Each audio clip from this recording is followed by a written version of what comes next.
Hello there, this is Out Motorsports. My name is Jake and this is the 2021 Acura TLX Advance. This is an all-new version of the TLX for the 2021 model year, and Acura sent one over for the week for us to see how it is as a driver's sedan. Acura, which is a part of Honda, has been known for making pretty good cars to drive for the better part of several decades at this point. And this all-new 2021 TLX really takes things and amps them up a little bit. Let's talk about what this TLX is, talk about what has been changed to make it potentially a pretty good driver's car, and then we'll get it out on the road and see how it is to drive. All right, so starting off, what is the Acura TLX? This 2021 TLX is the second generation of the TLX model, which is in itself an evolution of the TL, which, if you go way far back in Acura's lineup, is an evolution of the Vigor from the early 90s. Now, the Vigor is neither here nor there as kind of a quirky, neat, stick-shift 5-cylinder sedan, but in any case, the TLX traces its roots from that Vigor, then to the TL, then to the TLX, which came out a few years ago. This version is new for 2021, and the biggest news is that it's on an all-new platform, which Acura claims is not shared with any other vehicle in the Acura lineup, presumably not shared with any other vehicle in the Honda lineup. They go to a lot of lengths to claim this is all new, and save for the NSX, which is out of reach of a lot of people's purchase power, this is the stiffest chassis that Acura has ever sold. That's a really big deal. They stiffened up things in a lot of key areas, but overall, this is the stiffest Acura that you can purchase, new or used. Of course, save for that NSX. Now, size-wise and proportion-wise, this TLX feels fairly large to me. It's bigger than the TLs of days gone by, but I think it's a little smaller than the RLX, which is sold as the Legend over in Japan. So it feels like they're trying to be this in-between model. If you think of BMWs, it almost feels like they're going in between a 3 Series and a 5 Series.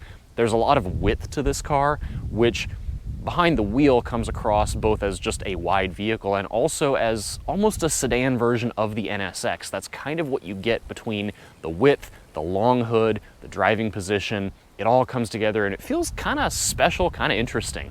And speaking of that long hood, Acura has gone to a lot of lengths to make the proportions of this car look kind of like a rear-wheel drive vehicle, even though it's not. The TLX continues Acura's tradition of their sedans being front-wheel drive vehicles, although this one, as with many Acuras of days gone by, can also come with their SH all-wheel drive system. That stands for Super Handling All-Wheel Drive.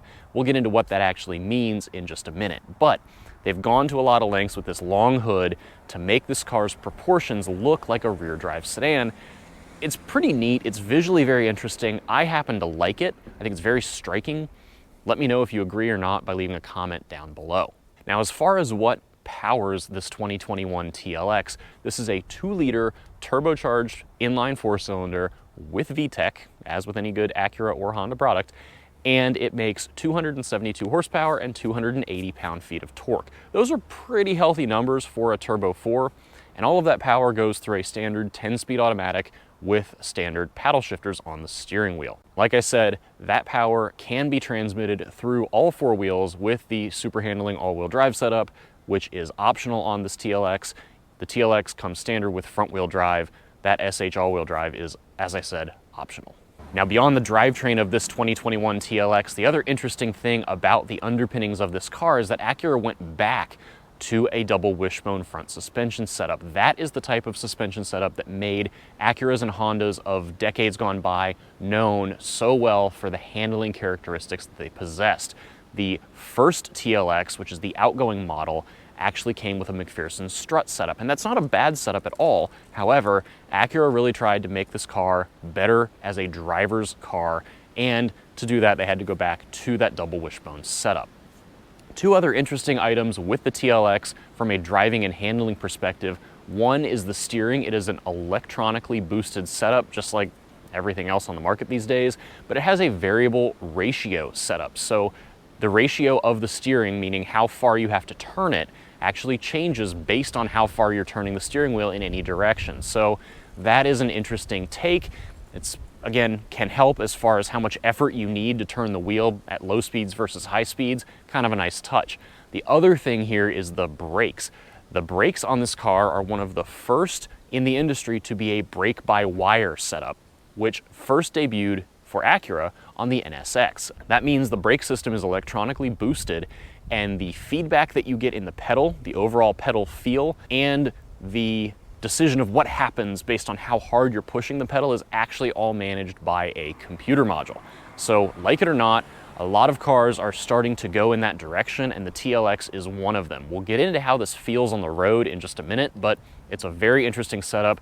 The other vehicle that has a brake-by-wire system I recently drove is the 2021 Ford F-150 Power Boost Hybrid. But the biggest thing here is the super handling all-wheel drive setup. That is exclusive to Acura. It is not going to be found on any Honda products, and it's not just another all-wheel drive system like you might find on a lot of other sports sedans. The difference with SH all-wheel drive compared to a lot of competitors is that, first of all, the rear wheels on the TLX are always driven if you're on the move. It is not considered a slip and grip sort of all-wheel drive setup. The second piece of that is that while they're always driven, they're actually overdriven by 2.9% compared to the front wheels. So the front and rear axles are not moving at the same speeds. That helps as far as pushing the car through a corner. The other thing that helps with pushing the car through a corner is how the power gets managed as it gets sent to the rear axle. Up to 70% of the power and torque can be sent to the rear axle, and then up to 100% of that 70% can be shifted to one wheel or the other.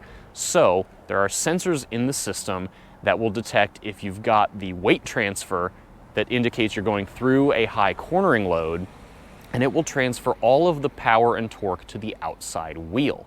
What that does, combined with the fact that the rear axle is overdriven, actually helps kind of push the car through the corner, and it reduces understeer or plow.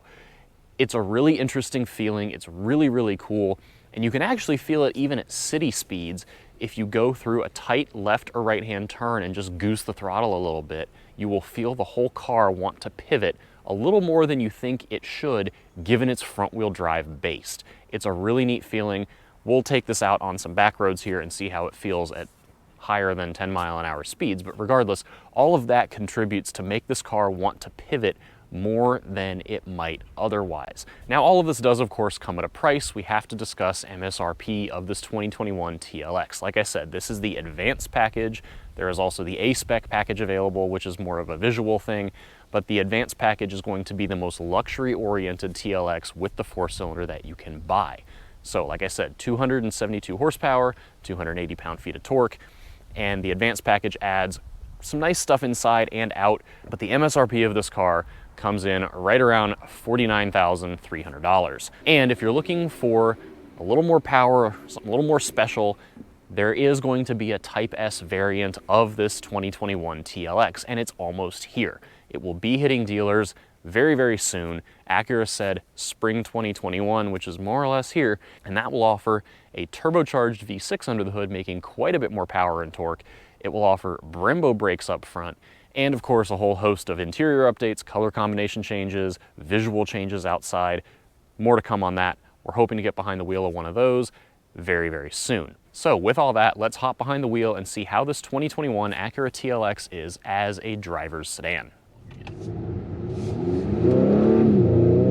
All right, so driving the 2021 Acura TLX. Like I said, this is not the Type-S. The Type-S is coming very, very shortly, but this is the nicest version of the TLX that you can get that's not the most overtly sporty. This is the Advance trim. And you get that four-cylinder paired to a 10-speed speed shift automatic transmission. This is a typical torque converter automatic transmission. It's not going to win any awards for how quickly it shifts. The real star here is the super handling all-wheel drive setup. And like I said, you can feel it at low city speeds, but you can also feel it as you go through tighter curves on back roads. And what's interesting is this is a front-wheel drive based car and front-wheel drive based all-wheel drive setup, but it really wants to rotate really nicely through these corners, and it's not plowing, it's not trying to push anywhere like you would expect from a front-wheel drive vehicle. So really fun. You know, this is not the sportiest of sports sedans. This is not like, you know, a BMW M5 or even like a Type-S model of this TLX. It's not super raw, but it is a luxury sedan that you can drive every day and it's not going to beat you up, but it is surprisingly, remarkably competent when you get it through some tighter corners.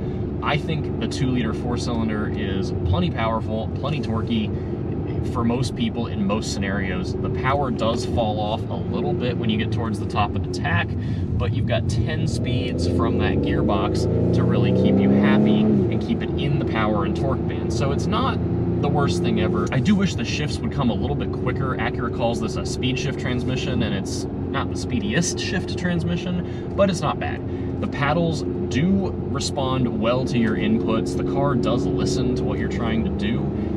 It listens better if you put the transmission selector in sport mode. The button says D/S. If you leave it in drive, it will listen to the paddles, but then it will revert back to drive and shifting on its own very quickly. If you put it in sport and pull one of the paddles, it will stay in manual mode until you pull and hold the upshift paddle for a few seconds. And it will listen, it will stay in the gears, although it will upshift when you approach redline. That's not the worst thing ever, because frankly, a lot of the times when I am approaching redline, I will often forget to upshift if I'm just trying to go quickly.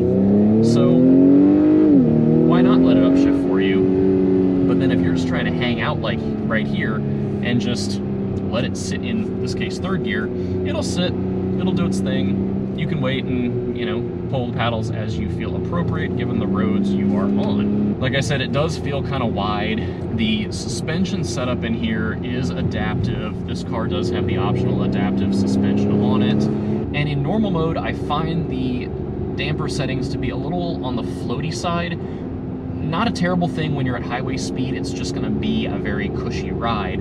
If you're on back roads like this, or you're looking for a little bit more responsiveness, you want to put the drive mode selector in sport. This car actually does really well with rough road conditions. I've driven it over some cobblestones in downtown Baltimore, Maryland, and I've driven it through Washington, D.C. And in both cases, the road conditions are not super favorable, and the car is far more comfortable than you would expect. I was really thinking it would be a little rough, especially over the cobblestones, and it was very comfortable, all things considered. And then you get on these back roads, you throw it in sport mode, and it tightens up just that little bit more to make it feel less floaty. The other two items worth mentioning as far as how this car drives are the steering, which is that electrically boosted variable ratio steering setup, and the braking, which is a brake-by-wire computer-controlled braking setup that is pulled from the NSX. And in both cases, I think they're both fine. The steering in particular is pretty good, especially in sport mode. It firms up pretty nicely, and I think it's got fine feel. I wouldn't say it's got the best feel in the world, but it combined with the all-wheel drive setup really does make the car feel like it wants to pivot. I wouldn't say I have the best command of where the front wheels are, but it's very, very good. It's going to be fine for most drivers in most situations. As far as the braking feels good as far as pedal feel, pedal pressure, brake bite. That's all great. Where I'm concerned with the brake-by-wire setup, and I'm sure Acura has thought of this given this came out of the NSX, but the overall concern that I and others have with it is that the feel that you're getting in the pedal is not necessarily representative of what's going on at the brake calipers. If you are pushing a car like this TLX really hard on back roads, much harder than I'm pushing right now, or if you're taking it, say, on a racetrack, which 3 or 4 of you will ever do with a TLX, the concern is that you're going to get the pads and the brake fluid very hot, and that will reduce the effectiveness of how well you can brake. And in a lot of cars with typical hydraulic boosted brakes, you can feel all that in the brake pedal, and you'll be able to know, oh, I need to back down, I need to be careful because my brakes are hot, I have less effective braking ability. In a car with brake-by-wire, when you lose some of that braking capacity, the concern I have is that the computer is just going to amp up what the pedal should feel like so it feels the same, and then you may have less of an indicator that your brakes are fading and, you know, on their way out and need some time to cool back down. So, like I said, I'm sure Acura has thought of that. I would really love to get a TLX out on a track to do some hot laps and see how it performs in those scenarios. Perhaps when we get the Type-S, we can consider that with Acura. But for back road driving like this, it's all going to be fine. The brake pedal feels fine. It bites great. The steering is more than fine. As far as overall impressions of this TLX, it's really good for what it is, and I felt that way about TLs of days gone by. I, as well as a lot of the car enthusiast internet, have a big thing for the third generation Acura TL, which came out for 2004 and was only sold through 2008. And the third gen TL was really kind of a high point for the TL lineup, and I think one of the highlights of Acura as a brand. And part of the reason for that was that it was just this really nice, kind of sporty-ish luxury sedan. It was not trying to be super sporty, it was just really competent when you asked it to do sporty things. And that's kind of what I feel like this TLX returns to. Yes, it feels a little big, but this is not overtly sporty. This is a car that looks, you know, grown up, professional. It looks like it could be just an average luxury sedan, but when you get it on back roads, when you get it out somewhere where you can ask it to dance, it's a pretty reasonable, willing dance partner. That's how I always felt about the third gen TL. I kind of said it was the spiciest version of white bread you could buy, and all due respect to Acura, the earlier TLs were a little more restrained than this one. This one is a little more expressive, it feels a little more special from the get-go, and where you had to get the Type-S in those earlier TLs to feel like they were really something sporty and special, I think for a lot of buyers, this 2-liter TLX is going to be more than enough. They're only going to be purchasing that TLX Type-S because they want a little more flair and drama everywhere. All right, and that is it for this review of the 2021 Acura TLX Advance. Thank you so much for coming along today. As always, please take a second, subscribe to the channel, like this video, and make sure to turn on that notification bell so you get notified every time we publish a new video. We've got a lot of fun stuff coming up between new car reviews, older car reviews, motorsport. We're getting into that season again. So please take a second, subscribe. The more support we have from all of you, the more we can do. And if you're looking to connect with other LGBTQ+ motorsports enthusiasts and car enthusiasts, please head on over to outmotorsports.com. We have a whole membership program there where you can connect with others via text-based chat and a discussion forum and a monthly video call on Zoom. We're talking to people all around the world. We're in the US, we're talking to people as far as Australia. It's been really, really fun. Please head over and join us there. Until next time, please stay safe, be well, and we'll see you again soon.